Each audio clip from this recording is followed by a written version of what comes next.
Electric vehicle को लेकर भारत में आज एक बड़ा सवाल है। क्या इलेक्ट्रिक व्हीकल भारत का भविष्य बन पाएगा या फिर ये एक बड़ा मार्केटिंग गेम है?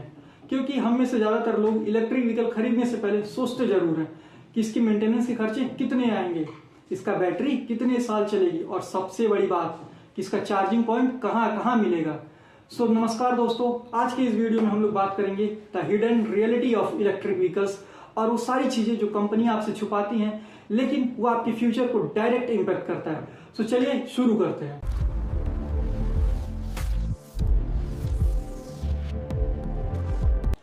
तो क्या आपको पता है भारत में हर साल ईवी सेल्स 100% से ज्यादा बढ़ रही है, लेकिन ये ग्रोथ फैक्टर सच में टिकेगा? भारत दुनिया का तीसरा सबसे बड़ा ऑटोमोबाइल मार्केट है।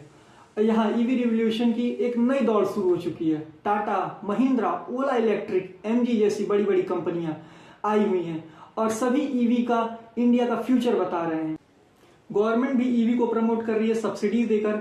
2030 तक 30% ईवी टारगेट है, जो कि जीरो इमिशन पुश का इनिशिएटिव्स है। लेकिन सवाल यही है, क्या ये सब लॉन्ग टर्म रियलिटी है या फिर शॉर्ट टर्म हाइप? माना ईवी स्मूथ है, ईवी साइलेंट है, ईवी मॉडर्न भी है, लेकिन इसकी असली कमजोरी जान लोगे तो तुम भी सोचने पे मजबूर हो, क्या मैं इतना बड़ा रिस्क ले रहा था? सबसे पहले चार्जिंग इंफ्रास्ट्रक्चर। चार्जिंग इंफ्रास्ट्रक्चर आपको हर रोड हर हाईवेज पे नहीं मिलेंगे भाई, बहुत रेयर मिल रहे हैं। दूसरा, बैटरी डिग्रेडेशन। इसकी बैटरी आने वाले 3-5 साल में गिरने लग जा रही है, सो इसका बैटरी ज्यादा चल नहीं रहा है। तीसरा, लॉन्ग चार्जिंग टाइम। जो लॉन्ग चार्जिंग टाइम है बहुत है इसका, 7 to 8 आवर मिनिमम लग जा रहा है। चार्जिंग फास्ट चार्जिंग की सुविधा भी इसमें नहीं है। चौथा, हॉट एंड कोल्ड वेदर में इसकी बैटरी का जो बैकअप है वो बहुत रेयर है, बहुत कम हो जाता है। फिर पांचवा बात करते हैं हम इसकी रीसेल वैल्यू। अभी इसका पेट्रोल और डीजल के जैसे मुकाबले अभी इसकी रीसेल मार्केट वैल्यू नहीं बनी है, सो इसी वजह से इसकी रीसेल वैल्यू बहुत कम मिल रही है।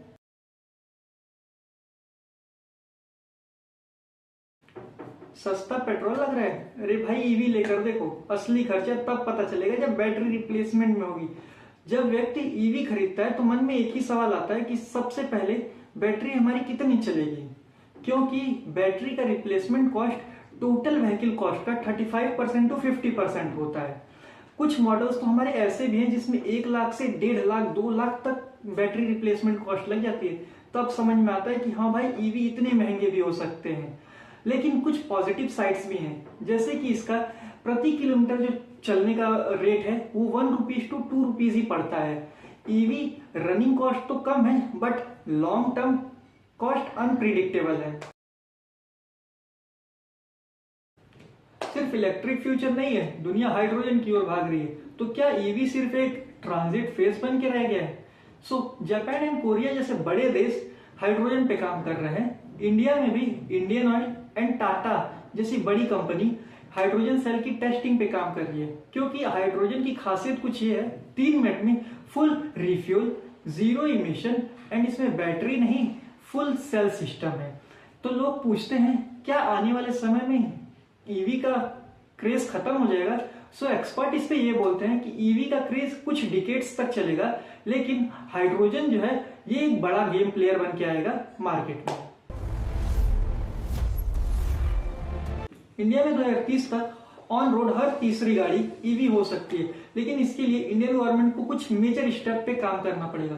ईवी रिवॉल्यूशन के लिए इंडियन गवर्नमेंट 5 मेजर स्टेप ली हुई है। सबसे पहला, चार्जिंग स्टेशन जो है उसको बढ़ाना। हर हाईवेज पे हर सिटीज में 1 लाख से ज्यादा चार्जिंग स्टेशन का टारगेट रखा गया।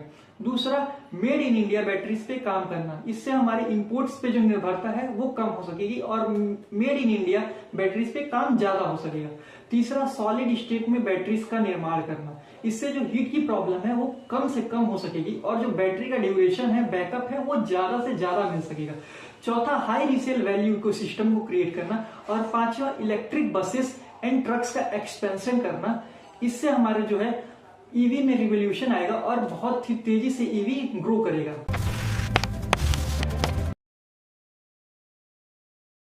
ईवी हमारे प्लेनेट का फ्यूचर बदल सकता है, लेकिन खरीदारों का हाइप नहीं। इसीलिए सच जानकर डिसीजन लें, क्योंकि ईवी सिर्फ एक कार नहीं, ये एक शिफ्टिंग लाइफस्टाइल है। सवाल अभी भी एक ही है, क्या आप तैयार हैं इलेक्ट्रिक इंडिया का हिस्सा बनने के लिए?